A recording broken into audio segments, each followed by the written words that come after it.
Përshëndetje të dashur miq, të mirë se vini në një tjetër episod të emisionit Zona Tech, hapësira ku mund të flasim më tepër për botën e teknologjisë dhe zhvillimet e saj. Është kënaqësi të jemi sërish së bashku për të vazhduar me rubrikat tona si lajmet e javës, të ftuar special, kuriozitete teknologjike, si dhe personazhet e njohur që kanë formësuar teknologjinë.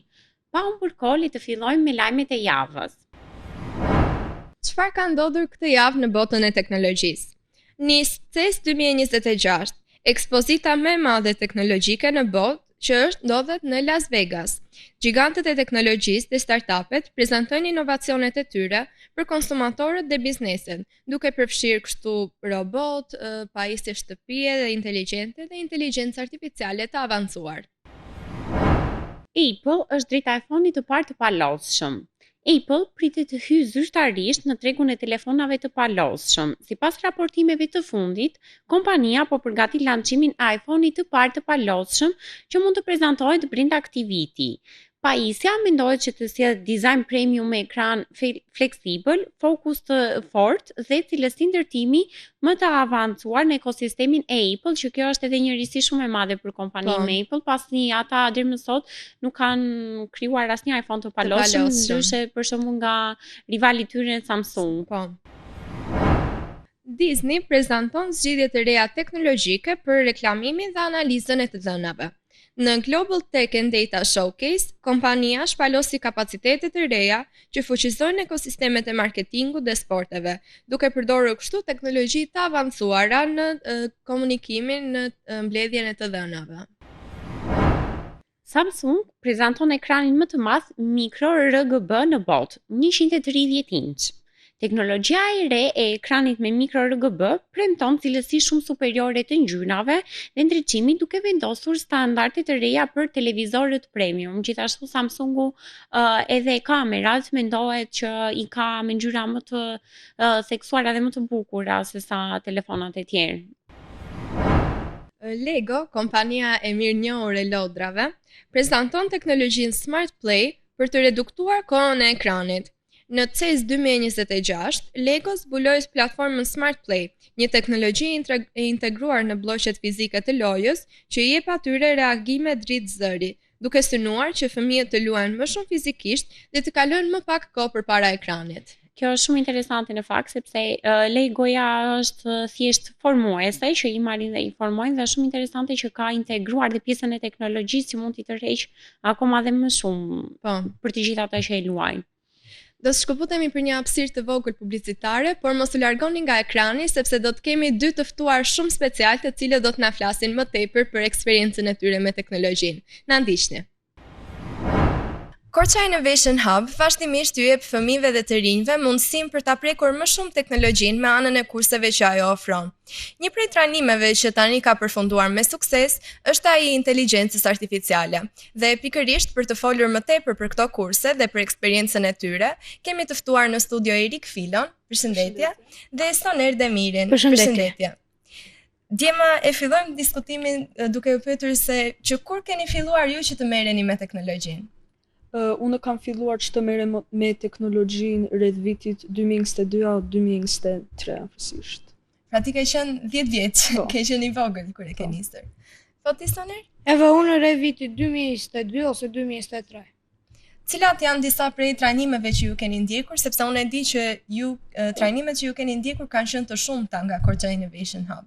Po unë kam bërë shumë kurse, kam filluar në fillim me modelimin 3D dhe më pas kam vazhduar me Scratchin, që është si kodim për beginners, për fëmijë. Më pas unë kam bërë graphic design, Arduino, pra robotikën, cyber security dhe tani mbarova me kursin për inteligjencën artificiale. Edhe unë kam filluar me Scratch, po nuk di si të shpjegoj të tëra kurset, se kam bërë edhe unë shumë.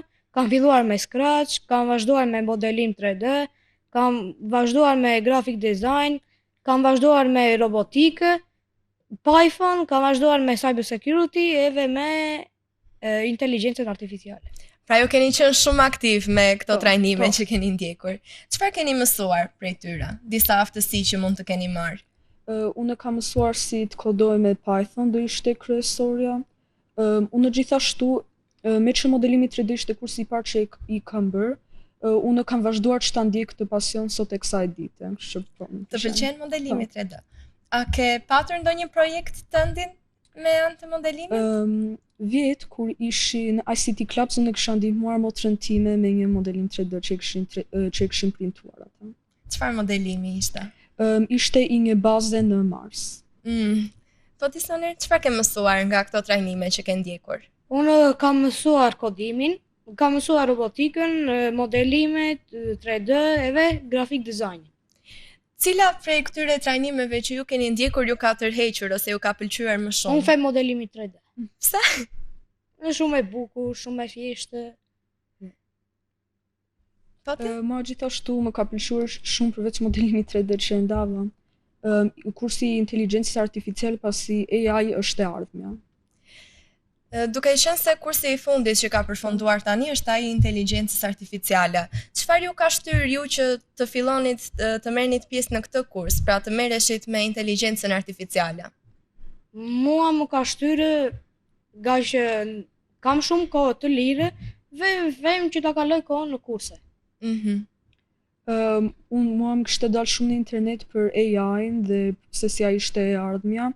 Dhe sigurisht prindrit. Çfarë aftësish morët ju nga ky kurs? Pra çfarë mësuat gjatë këtij trajnimi? Unë kam mësuar gjatë këtij trajnimi se si të kodoj programe të thjeshta me Python, pasi Python është gjuha tashmë për AI-n. Po. Unë kam mësuar më shumë më tej për inteligjencën artificiale. Çfarë projektesh keni krijuar ju me anë të inteligjencës artificiale? Qoftë gjatë trajnimit që ju keni ndërmarrë ose qoftë edhe në kohën tuaj të lirë me aftësitë që ju morët? 2 programe më kanë spikatuar më shumë. Në një përmes kodit kishim krijuar një program ku mund të regjistrojë libra me titullin, autorin, vitin e botimit si dhe një ID, dhe më pas këto të dhëna ruheshin në një databazë SQLite. Pra ky ishte një që më interesoi mua më shumë. Por një tjetër ishte edhe kur ne krijuam një chatbot. Ky ishte i fundit që kishim bërë. Si ishte krijimi i këtij chatboti? Ishte kodi më i komplikuar që kishim bërë, por ishte edhe ai më i bukur. Ishte me të vërtetë kështu një eksperiencë unike që në fund ta pesej dhe çaj në fakt të kthente përgjigje. Po. Njësoj si që foli Eriku, neve kishim bërë një chatbot. Dhe ky chatboti kishte kodin e tij në Python. Edhe është njësoj si ChatGPT-ja, Gemini, të tjera, Alexa bot. Po, pra, ky ishte hera e parë që kishim krijuar një LLM, pra një Large Language Model. Cila ishte pjesa më e vështirë e krijimit të këtij chatboti? Pjesa më e vështirë ishte pasi e kishim mbaruar kodin, kur provova ta bëja një error, më kishin dalë aq shumë errore. Kështu që ajo ishte rrezik. Që t'i gjatë të gjitha dhe t'i rregulloja ishte me të vërtetë. Ndërsa unë nuk kisha kështu module që do t'i bëja install me CMD. Pip install. Dhe gjithashtu nuk beshin dot që të funksiononte kodi. A ju pëlqen që të krijoni vetë krijimet e tuaja personale me aftësitë që ju keni marrë? Po, mua më pëlqen shumë. Dhe një gjë interesante që dua të përmend është që shkolla ku unë shkoj, Sevasti Çirazi, gjithmonë na lejon që të ndjekim pasionet tona, dhe më duket 2 muaj më parë kishte ardhur Deoni, një nxënës në shkollën jonë që kishte krijuar video me AI. Po, ne kemi patur Deonin të ftuar edhe ai ka qenë i apasionuar pas inteligjencës artificiale dhe ai kishte krijuar dhe himnin e shkollës tuaj.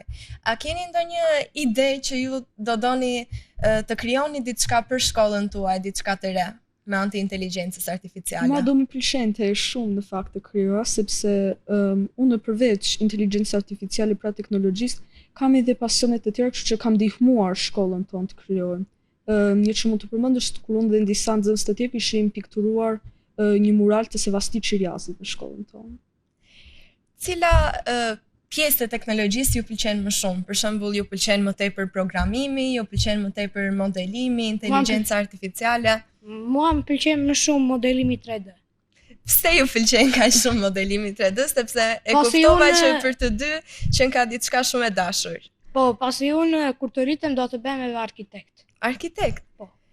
Pse ke dëshirë që të bësh arkitekt? Çfarë të shtyn? Të pëlqen vizatimi? Po, piktura më pëlqen shumë dhe vizatimi.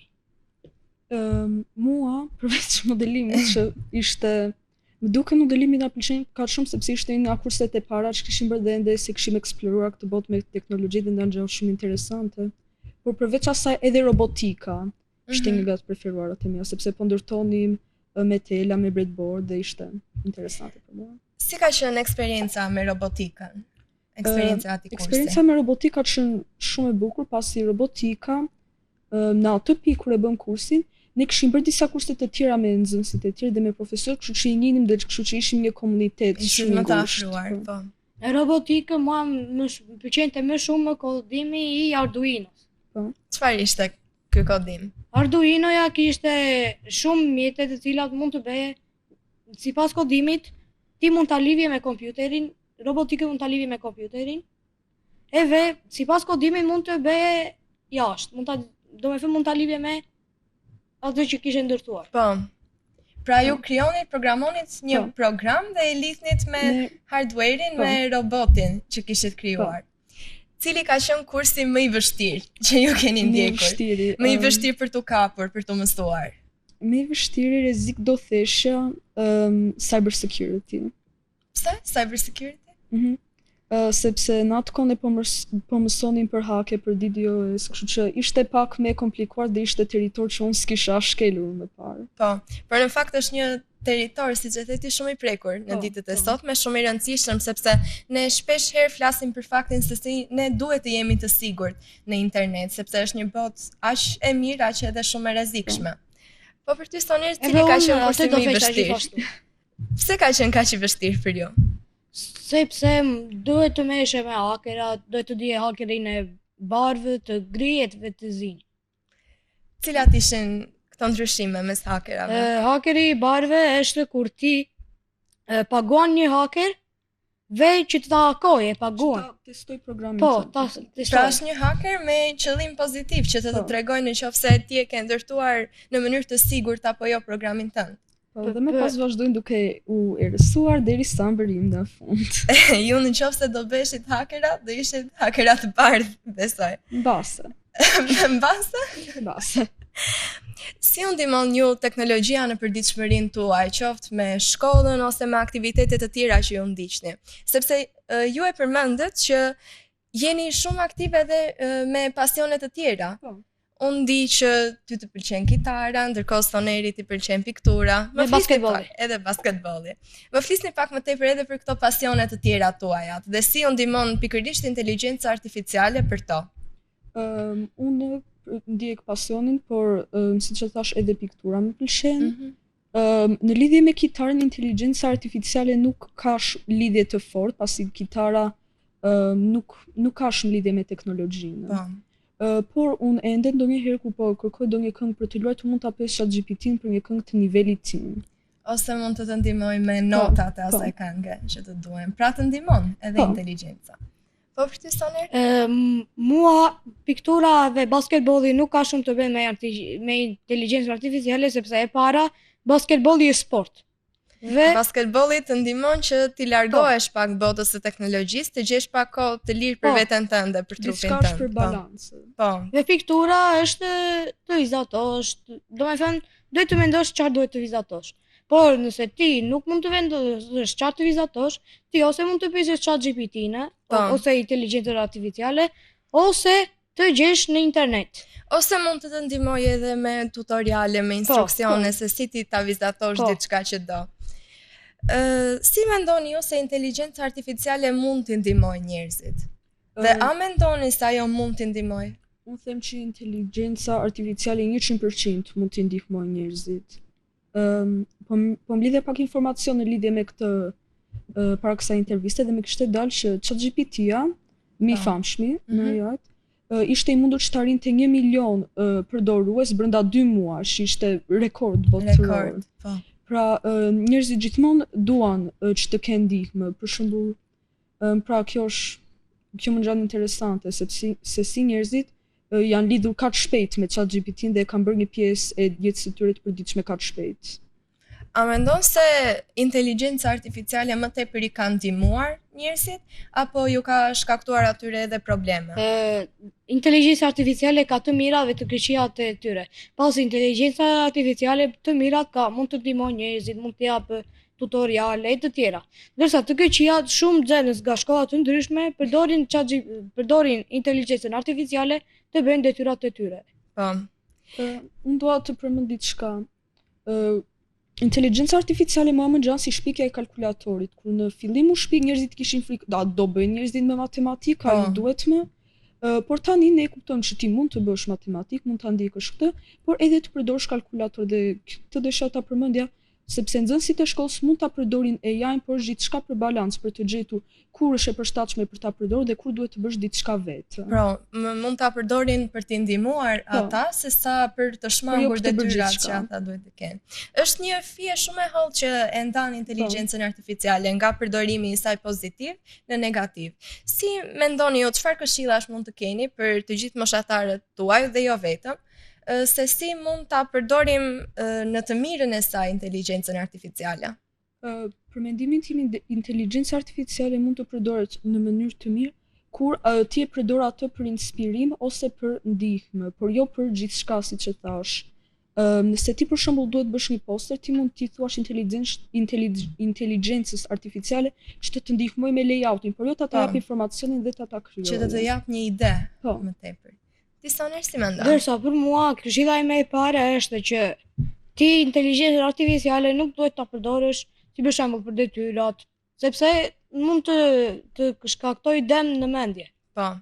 Pra kryesorja edhe për ju është përdorimi i saj për me limit atëherë kur duhet. Çfarë mendoni ju kur dëgjoni fjalët e ardhmja dhe teknologjia? Çfarë prisni nga teknologjia në të ardhmen e saj? Robotët. Ma shpjego pak më tepër, çfarë mendon se do të ndodhë, do të krijohet? Unë mendoj se në të ardhme do të mbarën, se shpejti ka mundësi që humanizmi do të ulet pak më shumë dhe do të rriten më shumë robotët. Si të duket? Kjo gjë negative apo negative? Po këtë? Unë e kuptoj shprehjen e ardhmja dhe teknologjia, që teknologjia është diçka që gjithmonë do jetë duke u advancuar, sidomos me lindjen e AI-t. Por unë do të ndaj pak që unë nuk mendoj që AI për shembull do ja u vjedh punët njerëzve. Unë mendoj që ai do jetë një element që ne do vazhdojmë ta përdorim në jetën e përditshme, pra ai kur nuk do jetë i mundur ta zvendësojë dot mendjen e njeriut. Po, sepse dhe inteligjenca artificiale është krijuar nga mendja e njeriut dhe nuk mundet që ta kalojë atë të kaloj nivelet e saj. Pra, ne kësaj po i mësojmë sot që është shumë e rëndësishme që në vend që ta përdorim inteligjencën artificiale për të na zëvendësuar ne si individ, ta përdorim atë për të na ndihmuar më tepër, ta përdorim si një mjet ndihmës në jetën tonë. Çfarë do të donit ju që të mësoni të tjera në të ardhmen, qoftë të ndiqni ndonjë trajnim tjetër? Ju më përmendët që keni ndjekur shumë trajnime. A ka diçka që ende nuk e keni mësuar dhe keni dëshirë që ta mësoni? Mua do të më pëlqente që të vazhdoja prap me AI-n. Ai është e ardhmja dhe në këtë kurs ne sigurisht kemi mësuar shumë gjëra, por do të doja që t'i zhvilloja më tepër njohuritë e mia. Po, të avancohesh më shumë në njohuritë e tua. Po ti? Unë do të doja të mësoja më shumë për Python, si vetë të mësoja edhe më shumë për Java. JavaScript. Cila është gjuha juaj e programimit e preferuar? Cilën shihni ju si më të përdorshme, jo të thjesht për të mësuar, por më të lehtë për të përdorur në përditshmërinë tuaj? Unë do thesha Python një rrezik. Pythoni është kryesori që përdoret edhe për AI-n dhe ja pse kam bërë kaq shumë kurse që ta zhvilloj atë. Çfarë ëndre keni ju për veten tuaj në të ardhmen për sa i përket teknologjisë? Sa mendoni se do të doni që ta vazhdoni këtë pasion apo thjesht të merrni njohuri tani dhe nuk do t'ju ndihmoj në të ardhmen? Unë dua që ta vazhdoj këtë pasion, pasi nuk mund ta shmangësh dot AI-n në të ardhmen. Ai gjithmonë do jetë aty, gjithmonë do jetë një element që ti do e përballësh në jetën e përditshme. Ndaj dua që ta ndjek atë sa më shumë të jetë e mundur. Duke filluar edhe na fëmijëria. Unë do të doja të mësoja më shumë, si vetë doja të mësoja, siç e thashë, doja të mësoja për JavaScriptin edhe më shumë për Python. Ti e thej që ke dëshirë të bëhesh arkitekt. Po. Do të ndihmoj teknologjia shumë në fushën që ti të zgjedhësh. Mund t'i bëj pak një pyetje sonë? Po, patjetër. A mendon ti që AI do i zhvendësojë arkitektët? Shumë njerëz po e përdorin, për shembull, më krijoj një model të një dhome xhumi. Po edhe ka shumë mundësi që mund të zhvendësojë, por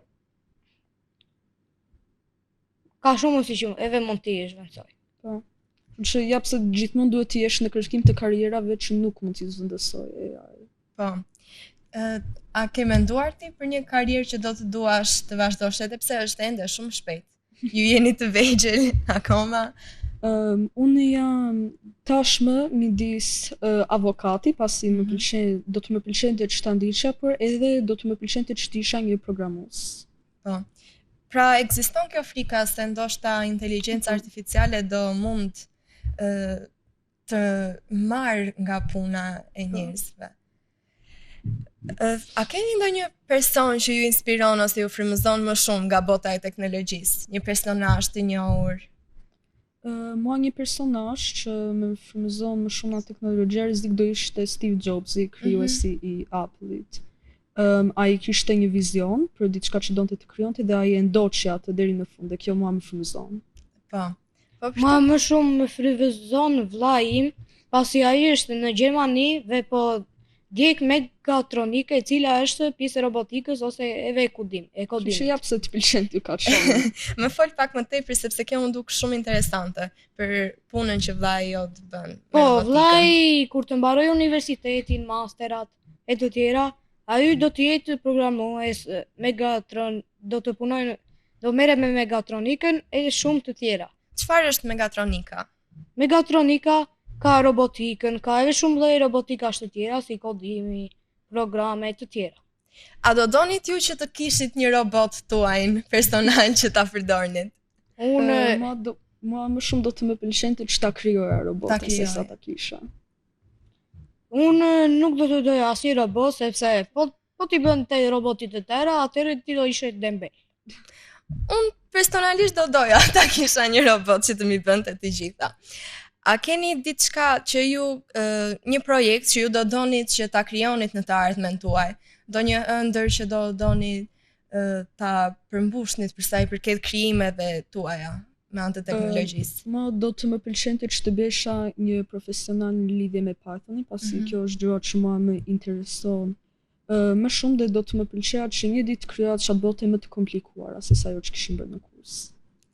Unë përveç robotikës, unë do të doja të isha arkitekt dhe do të isha një piktor shumë i famshëm në botë.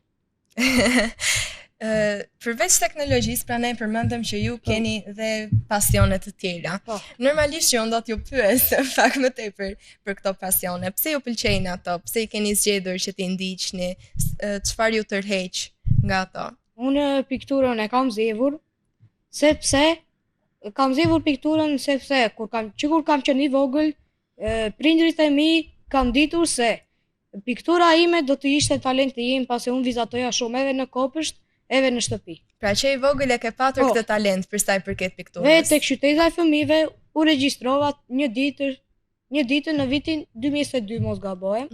Edhe do të doja të luaja edhe futboll, por nga që nuk ishte kurs futbolli në qyteze, dëgjova basketboll. Po ti Erik? Unë si që thash e kam pasion kitarën, unë kam shkuar në kursin e kitarës që kur kam qenë shumë i vogël, më duket rreth 8 vjeç, kanë qenë në nxënësitë e para atje, dhe unë dua që ta vazhdoj atë. Kam shumë vite, por ende do të më pëlqente që ta ndiqja. Po. A mendoni ju se përveç teknologjisë, fëmijët e të rinj duhet të kenë edhe pasione të tjera, të cilave t'i angazhohen? Po.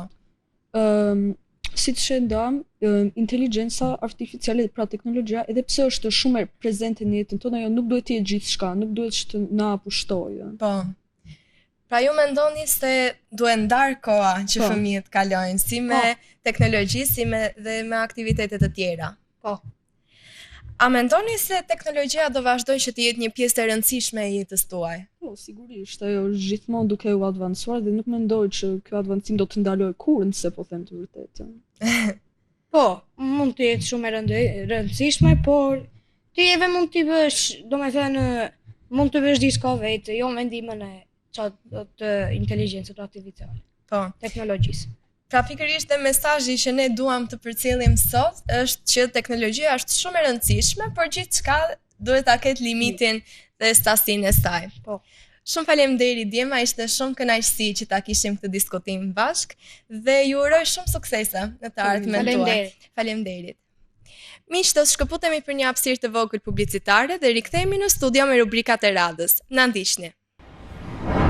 Është momenti të flasim për të shkuarën, pasi kemi hedhur një sy për të tashmen.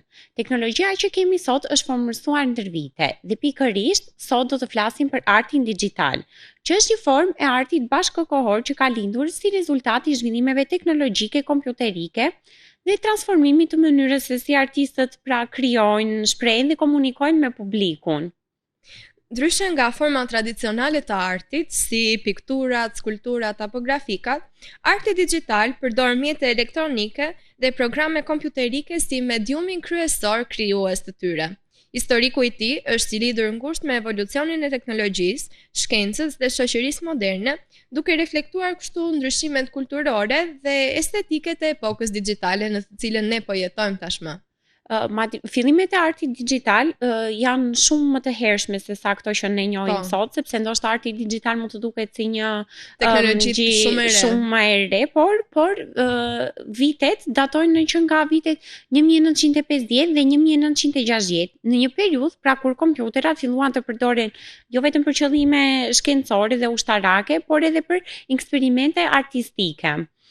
Në këtë fazë të ershme, arti digjital u zhvillua kryesisht nga matematikan, inxhinier dhe shkencëtar që përdorin algoritme dhe kode kompjuterike pra për të krijuar imazhe abstrakte. Që po ta mendosh, ne mund të mendojmë sot që arti digjital mund të ishte krijuar më shumë nga artist se sa nga matematikan dhe inxhinier. Po, përderisa ka qenë arti abstrakt, duke përdorur edhe kështu figura gjeometrike dhe aftësitë e matematikanëve edhe për teknologjinë dhe për matematikën i kanë ndihmuar shumë në këtë fushë. Po. Artistë si Ben Lapovski dhe Frieder Neik realizuan kompozime vizuale duke përdorur psikolog dhe kompjuter të hershëm duke hedhur themelet e asaj që më vonë do të quhej pra art kompjuterik. Por këto vepra ende nuk ishin një audiencë të gjerë, por përfaqësonin një revolucion për kohën e atëhershme. Më pas, gjatë viteve 1970-1980, me përhapjen e kompjuterëve personal dhe zhvillimin e softwareve grafik, arti digjital filloi që të marrë forma më të njohura dhe më të aksesueshme për të gjithë. Artistët filluan që të përdornin programe grafike për të krijuar ilustrime, animacione si dhe dizajne vizuale. Ndërsa arti digjital nisi të lidhej edhe me dizajnin grafik, fotografinë si dhe videon. Në këtë periudhë u zhvillua gjithashtu arti i bazuar në video dhe instalacionet multimediale, ku teknologjia u bë pjesë integrale e përvojës artistike. Arti digjital filloi të shihej gjithnjë më shumë si një disiplinë serioze artistike dhe jo thjesht si eksperiment teknologjik. Kjo është pikërisht koha kur edhe kompanitë e njohura të filmave të animuar për fëmijë si për shembull Disney, filluan që të krijonin animacionet e tyre, filmat e tyre me anë të parë, me anë të artit digjital.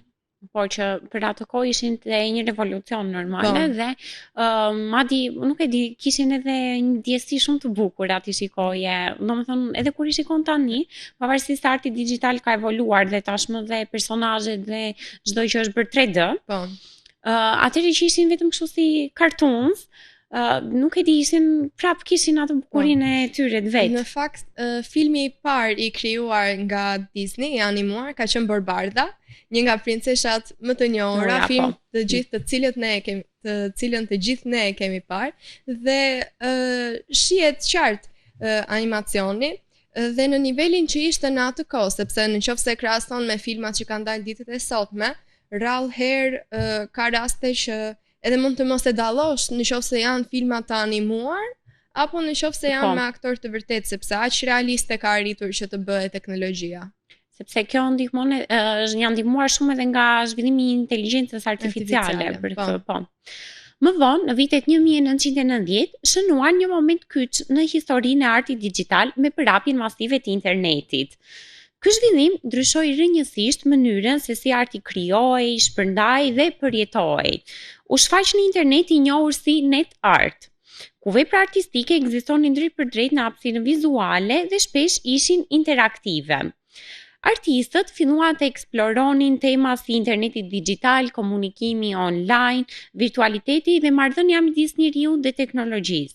Gjithashtu, interneti e bëri artin digital global duke i dhënë mundësi artistëve të arrini një publik pak më të gjerë se më parë dhe ne kemi përmendur dhe shumë shpesh që edhe me evolucionin e teknologjisë kemi arritur në atë kohë ku dhe mund të vizitojmë muzeume online, pa qenë nevoja për të qenë prezente atje dhe mendoj që ju ka dhënë edhe mundësi që dhe shumë njerëz të shprehin dhe talentin e tyre përmes artit digital. Një formë e re e artit digital është krijimi nga personat me anë të aplikacioneve, krijimi i veprave të artit digital, të pikturave, dhe më pas shitja e tyre online. Pra dikush ty mund të të dërgojë një mesazh, të bëjë një kërkesë që dua të më vizatosh këtë personazh, për shembull. Dhe ti në kundrejt të një pagese ja vizaton atë personazh dhe kështu është dhe si një lloj tregtie. Po, dhe madje shumë njerëz po përfitojnë nga kjo dhe e kanë kthyer edhe në një punë të mirëfillt ku sillet të ardhura goxha të konsiderueshme. Po. Në shekullin e 21, arti digital ka njohur një zhvillim të jashtëzakonshëm fal teknologjive të reja si grafika 3D, realiteti virtual, realiteti i shtuar dhe inteligjenca artificiale, për të cilat ne kemi folur shpesh herë në emisionin tonë. Artistët sot krijojnë botë virtuale, instalacione interaktive dhe vepra që reagojnë ndaj lëvizjeve apo veprimeve të shikuesit. Arti digital është bërë pjesë e muzeve, galerive dhe tregu ndërkombëtar të artit, ashtu siç edhe ne e përmendëm, duke fituar një status të barabartë me forma tradicionale. Njëkohësisht, platformat digjitale dhe rrjetet sociale kanë krijuar mënyra të reja ekspozimi dhe shpërndarjeje, duke e bërë artin më demokratik dhe më të qasshëm për publikun e gjerë. Po, madje kjo e rrjeteve sociale shumë e vërtetë, sepse po ta vesh re, ndoshta dhe njerëzit që postojnë dhe kështu është një lloj arti digital. Po. Dhe ajo që unë mund të hedh thjesht një foto dhe mund të konsiderohet si art digital për shkak të impaktit që ajo mund të ketë në publik ose në rrjetet sociale. Së fundmi, zhvillimi i NFT-ve dhe artit bazuar në blockchain ka hapur një kapitull të ri në historinë e artit digital, duke ndryshuar konceptin e pronësisë dhe autenticitetit të veprës artistike. Kjo tregon se arti digital vazhdon të evolojë dhe përshtatet me teknologjitë dhe nevojat e kohës. Historiku i artit digital është në thelb historia e ndërthurjes së krijimtarisë njerëzore me teknologjinë, pra një proces i vazhdueshëm që pasqyron zhvillimin jo vetëm të shoqërisë moderne, por dhe mënyrën se si njeriu e kupton dhe e shpreh botën e tij përmes artit digital. Në fakt, në ditët e sotme ka shumë diskutime për sa i përket artit digital, sepse ka shumë persona që nuk e pranojnë dot atë si formën e vërtetë të artit. Ka shumë persona që e shohin si diçka shumë më të thjeshtë për të krijuar, edhe pse në plot raste, duke përdorur vetëm programet e vizatimit online, është e njëjta gjë si të vizatosh në flet me laps dhe letër. Po, ndoshta ajo që vizaton laps dhe në letër të kërkon më shumë kohë dhe përqendrim, gjë që të cilën ti nuk mund është shumë e vështirë ta gjesh, kurse me anë të teknologjisë dhe kompjuterit ti mund të shpenzosh një orë dhe e ke mbaruar.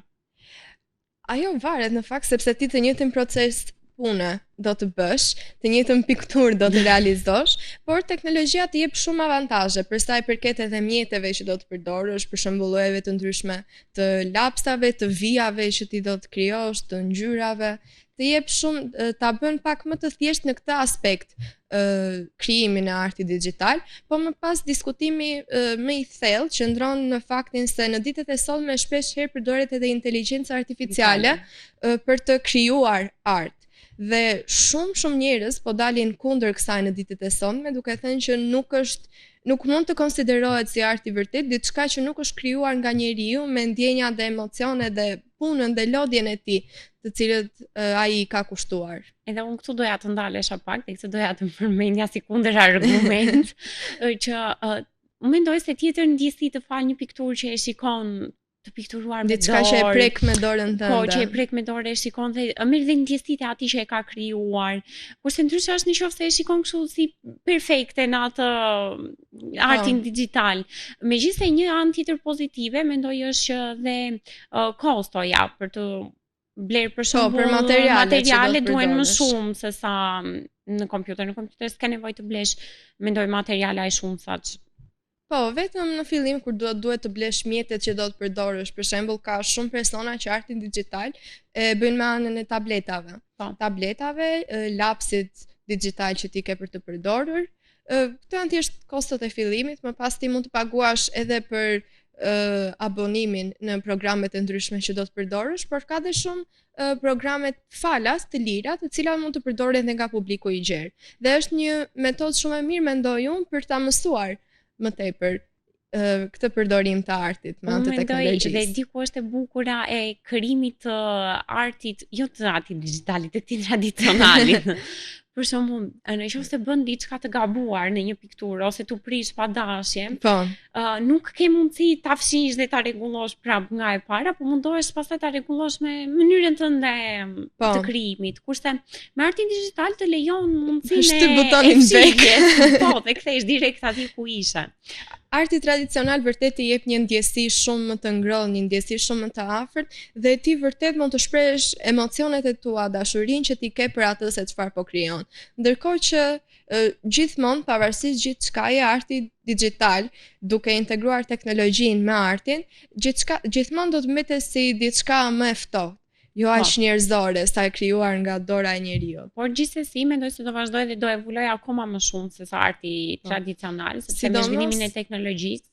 Sidomos për sa i përket artit me inteligjencën artificiale, që dhe unë jam me mendimin që nuk mund të quhet art, përderisa nuk është krijuar vetë nga njeriu me idetë e tij, sepse ne të gjithë sado të mund të mos jemi të talentuar në pikturë, të gjithë mund të shkruajmë në një program për inteligjencën artificiale, mund të shkruajmë, të lutem, më krijo një pikturë, një peizazh të një natyre të shehtë. Po, dhe do ta krijoj brenda minutës, brenda sekondave. Dhe ti thjesht e merr nga godon dhe bëre artist. Po, dhe unë mendoj jam plotësisht dakord me ty që nuk mund të quhet art, mund të quhet thjesht një krijim me inteligjencë artificiale që gjithkush mund të hyjë dhe ta krijojë. Po, një problem i shtuar tani në fakt është se nga që ka evoluar shumë inteligjenca artificiale, shumë njerëz e krijojnë artin në thonjza të tyre me anën e inteligjencës artificiale dhe shtiren më vonë sikur është art i krijuar prej vetë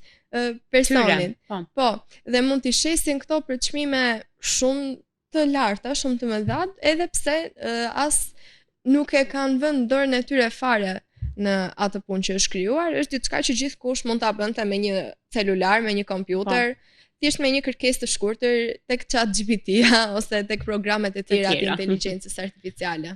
Por siç e kemi thënë, teknologjia ka të mirat dhe negativet e saj, e rëndësishme është që t'i marrim më të mirën dhe atëherë kur duhet. Po.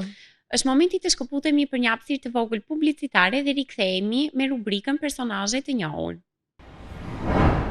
Pas një diskutimi të zjarrt për sa i përket artit digjital dhe teknologjisë në integrimin e artit, është momenti të themi se teknologjia nuk është krijuar vetë. Gjithmonë fshihet një person pas çdo shpikjeje të madhe dhe ndonjëherë shpikja e madhe që ata mund të kenë kryer i lënë hije personazhet. Dhe pikërisht për këtë do të flasim ne sot në rubrikën personazhe të njohur, ku do të flasim më tepër për World Wide Web, për internetin. Imagjinoni për një moment një botë pa Google, pa Wikipedia, pa rrjete sociale, pa faqe interneti. Një botë ku informacioni është vetëm një klik larg. Sot do të flasim pikërisht për njeriun që e bëri këtë të mundur, Tim Berners-Lee, krijuesin e World Wide Webit. Ai nuk shpiku internetin në vetvete, por krijoi mënyrën se si ne e përdorim atë çdo ditë. Ndoshta ne nuk e imagjinojmë dot tani si mund të ishte bota pa Google, pa World Wide Web, pa nuk mund të klikosh domethënë dot që të marrësh një informacion dhe kështu, por vite më përpara ka qenë e mundur. Realitet. Dhe ndoshta ne tani na duket e pabesueshme qoftë edhe një ditë kur e kemi telefonin larg, themi nuk rri dot pa telefon. Qoftë një ditë kur është prishur linja dhe nuk e kemi internetin që ta përdorim këtë World Wide Webin. Por kush e krijoi World Wide Webin, siç e tha dhe Elena, Tim Berners-Lee është ai që krijoi World Wide Web. Për më tepër, ai lindi në 8 qershor të vitit 1955 në Londër, Angli. Prindrit e tij ishin matematician dhe punuan në një nga kompjuterat e parë në botë, Ferratin Mark I. Kjo ndikoi shumë në interesin e tij për teknologjinë dhe shkencën. Pra, duket se ai e ka marrë pak nga prindrit pasionin e tij për teknologjinë dhe për shkencën. Ai studioi fizik në Universitetin e Oxfordit, ku tregoi interes të madh për kompjuterët dhe programimin. Në një moment, u ndalua përkohësisht nga përdorimi i kompjuterëve të universitetit për shkak të hakerimit eksperimental, jo me qëllime të kërkia, por nga kurreshtja intelektuale. Pas studimeve filloi të punonte si inxhinier softwaresh dhe më vonë u bashkua me CERN, Organizata Europiane për Kërkime Bërthamore në Zvicër. Dhe madje ishte një problem që ai donte të zgjidhte me bashkimin e tij në CERN, ku bashkua në fund të viteve 1980 dhe CERN-i në atë kohë kishte një problem të madh. Pra shkencëtarët nga vende të ndryshme, dokumente të shpërndara në sisteme të ndryshme dhe nuk ishte një mënyrë të thjeshtë për të dhënë informacionin. Po si ta zgjidhte ai këtë problem? Tim Berners-Lee mendoi, po sikur të krijonim një sistem ku të gjitha dokumentet të lidhen me njëri tjetrin dhe të mund të aksesohen nga kushdo, kudo. Kjo ishte një ide thjesht që do ta ndryshonte dhe do ta firmosonte botën që ne njohim sot. Ky ishte pikërisht krijimi i World Wide Web. Në vitin 1989, Tim Berners-Lee propozoi një sistem të ri informimi që më vonë u quajt World Wide Web, që ne e njohim dhe sot. Po. Me të, ai krijoi 3 teknologjitë bazë, pra që i përdorim dhe sot, siç është HTML, pra Hypertext Markup Language, gjuha për ndërtimin e faqeve të internetit, HTTP, pra Hypertext Transfer Protocol, mënyra se si shfletuesit komunikojnë me serverët, dhe URL, Uniform Resource Locator, pra adresat e faqeve të internetit, si për shembull www.example.com. Ai gjithashtu krijoi faqen e parë të internetit, ndërtoi shfletuesin e parë dhe krijoi serverin e parë web. Dhe ndoshta gjëja më e rëndësishme është që ai nuk e patentoi shpikjen e tij. E bëri webin falas dhe të përdorshëm për të gjithë, të hapur për të gjithë, duke lejuar kështu një zhvillim global të internetit. Mendo se sa ndryshe do të ishte nëse ai nuk e kishte bërë këtë gjë që ta linte të lirë World Wide Webin që të përdorej për të gjithë. Do të ishte shumë e cunguar dhe nuk do të ishte në asnjë mënyrë aq e zhvilluar saç është në ditët e sotme. Po dhe mendoj që jo nuk do kishte as ka shumë përdorues, sepse ne pothuajse të gjithë jemi përdorues kudo. Të gjithë po në çdo faqe interneti që mund të hapësh, të hapet motori, shfletuesi, motori i kërkimit.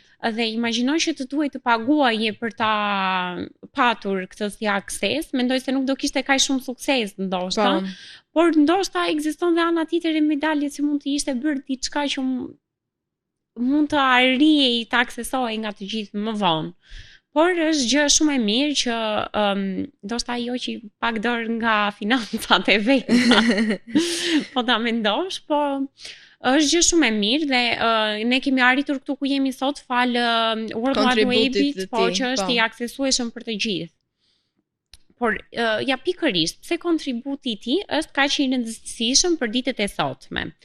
Fal Tim Berners-Lee, ne sot kemi edukimin online, mediat sociale, bizneset digjitale, e-commerce, qasje të lira në internet. Gjithashtu webi u bë një mjet demokratik, global dhe i hapur. Ai nuk krijoi vetëm teknologji, por ndryshoi mënyrën se si ne komunikojmë, mësojmë dhe punojmë. Pra, çdo gjë që përdorim, çdo rrjet social, çdo faqe që ne hapim dhe kështu është një mënyrë komunikimi dhe kjo na vjen fal kontributit të tij. Po. Në ditët e sotme, puna e Tim Berners-Lee ende vazhdon. Ai vazhdon që të luftojë për internetin e lirë, për privatësinë e të dhënave, për kontrollin e përdoruesve mbi informacionin e tyre.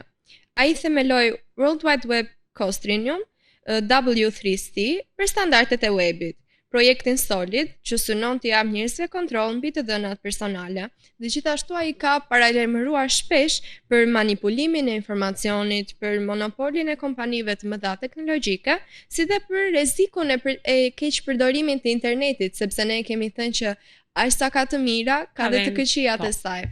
dhe është më vjen mirë që është edhe shumë i vetëdijshëm për çfarë ka krijuar, sepse përveç anëve pozitive i paralajmëron njerëzit për ato negative që mund të akrohen nga hakerat të ndryshëm, mund të vijnë që të dinë si ta përdorin, që të dinë si ta përdorin. Dhe kjo është shumë e rëndësishme që duhet të dimë gjithmonë si ta përdorim. Ndoshta ne jemi bërë shumë, e kemi thënë shumë shpesh këtë, më shpesh se sa duaj. Po vërtet në kohët e sotme është bërë problem në fakt, është një rrezik shumë i madh. Dhe madje unë para pak ditësh, mos gaboj, diku lexova që një bank, nuk ka rëndësi cila bank ishte, kishte përdorur me anë të kartave online, kishte përdorur kartat e njerëzve për blerje të ndryshme që ata vetë nuk i kishin bërë hakerimin dhe ishin shumë ma shumë të konsiderueshme për ata që i kishin, dhe problemi ishte që tani dhe banka nuk mbante përgjegjësi për atë çfarëriku, dhe blerjet madje nuk ishin as në vendin e tyre, por ishin në vende të jashtë shtetit. Dhe është një problem shumë i madh. Prandaj mbrojtja e të dhënave është kaq e rëndësishme si nga ne personalisht si përdorues, por më tepër edhe nga kompanitë, të cilat ne i besojmë me të dhënat tona. Po, të paktën duhet të mbajnë përgjegjësi. Okej, ndodhi një gabim dhe kështu, po të paktën dëmshpërblimi për një blerje që nuk është bërë, sepse fundja dhe njeriu i ka mbledhur ato lekë për t'i patur, kështu që po ti ishte për t'i shpenzuar e ditë vetë. Por Tim Berners-Lee nuk është thjesht një shpikës, ai është një vizionar që besonte se teknologjia duhet i shërbejë njerëzimit. Pa të, bota digjitale do të ishte shumë ndryshe. Kontributi i tij na kujton se një ide e thjeshtë e ndarlirshëm mund të ndryshojë botën, dhe këtë ai e vërtetoi më së miri me krijimin e World Wide Web. Dhe pikërisht ne tek kjo ndalemi më tepër në çdo emision tonin, ku një ide e vogël e dikujt që nuk është as pak i njohur në fillimet e tij, mund të krijojë diçka kaq të madhe dhe të ndryshojë jetën e miliarda njerëzve në ditët e sotme në të ardhmen.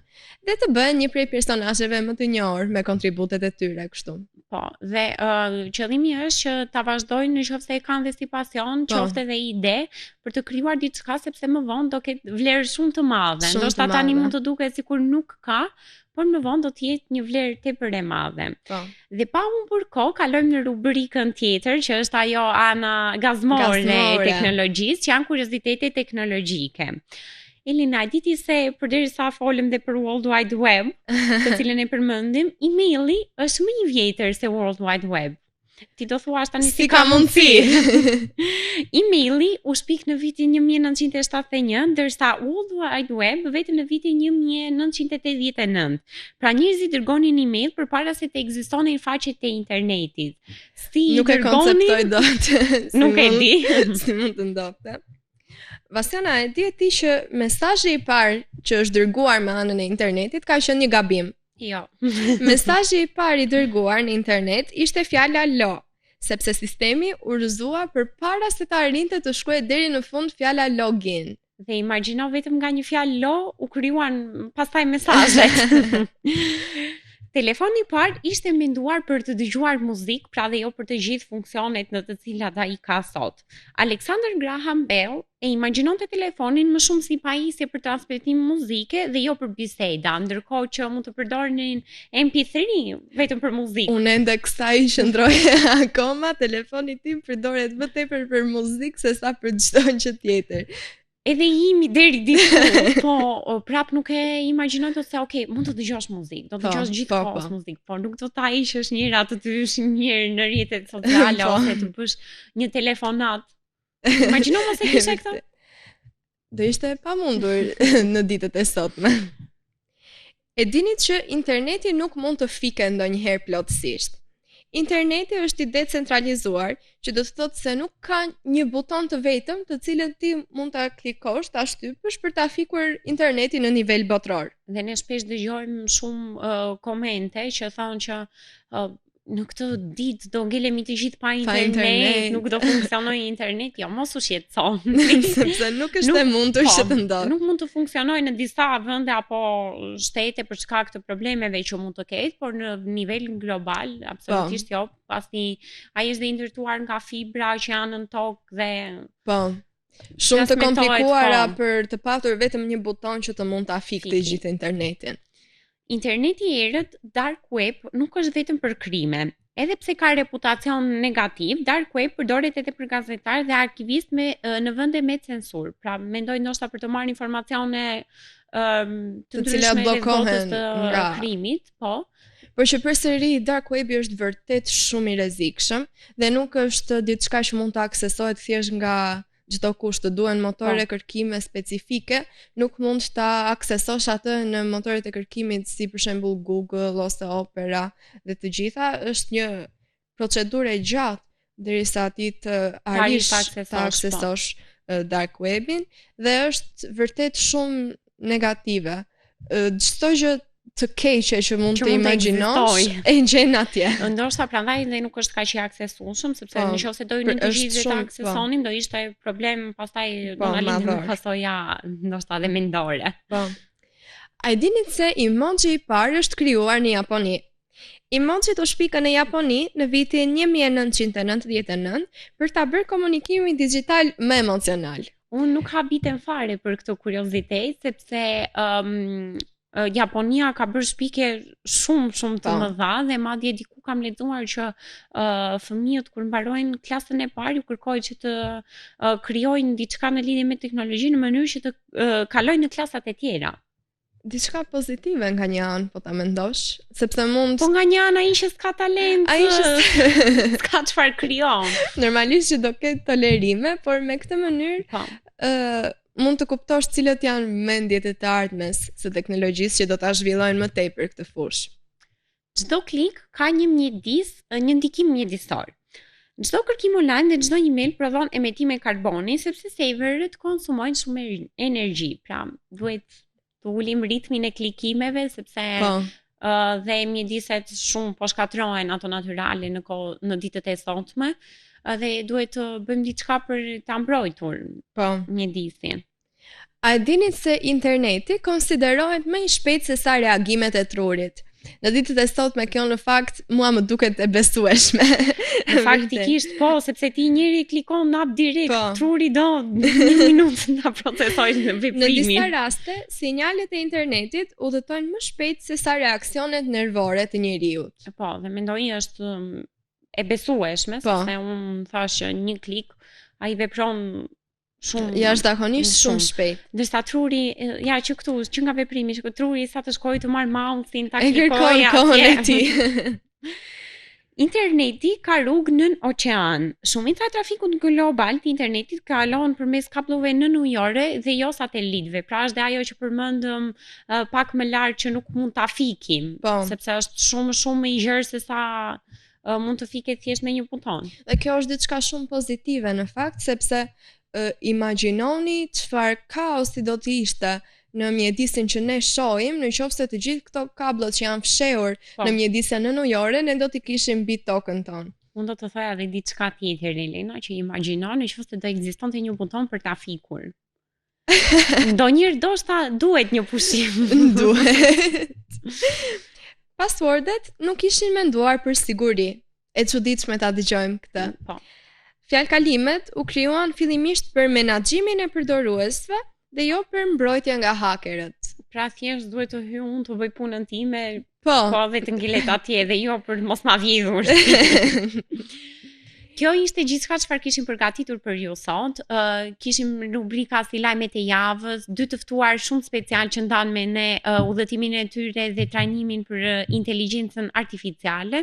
Gjithashtu folëm për personazhe të njohur dhe kuriozitete teknologjike, si dhe për artin digjital. Shpresojmë që të jeni kënaqur. Ju falenderojmë shumë që na ndoqët ne deri tani dhe deri në emisionin e radhës na ndiqni.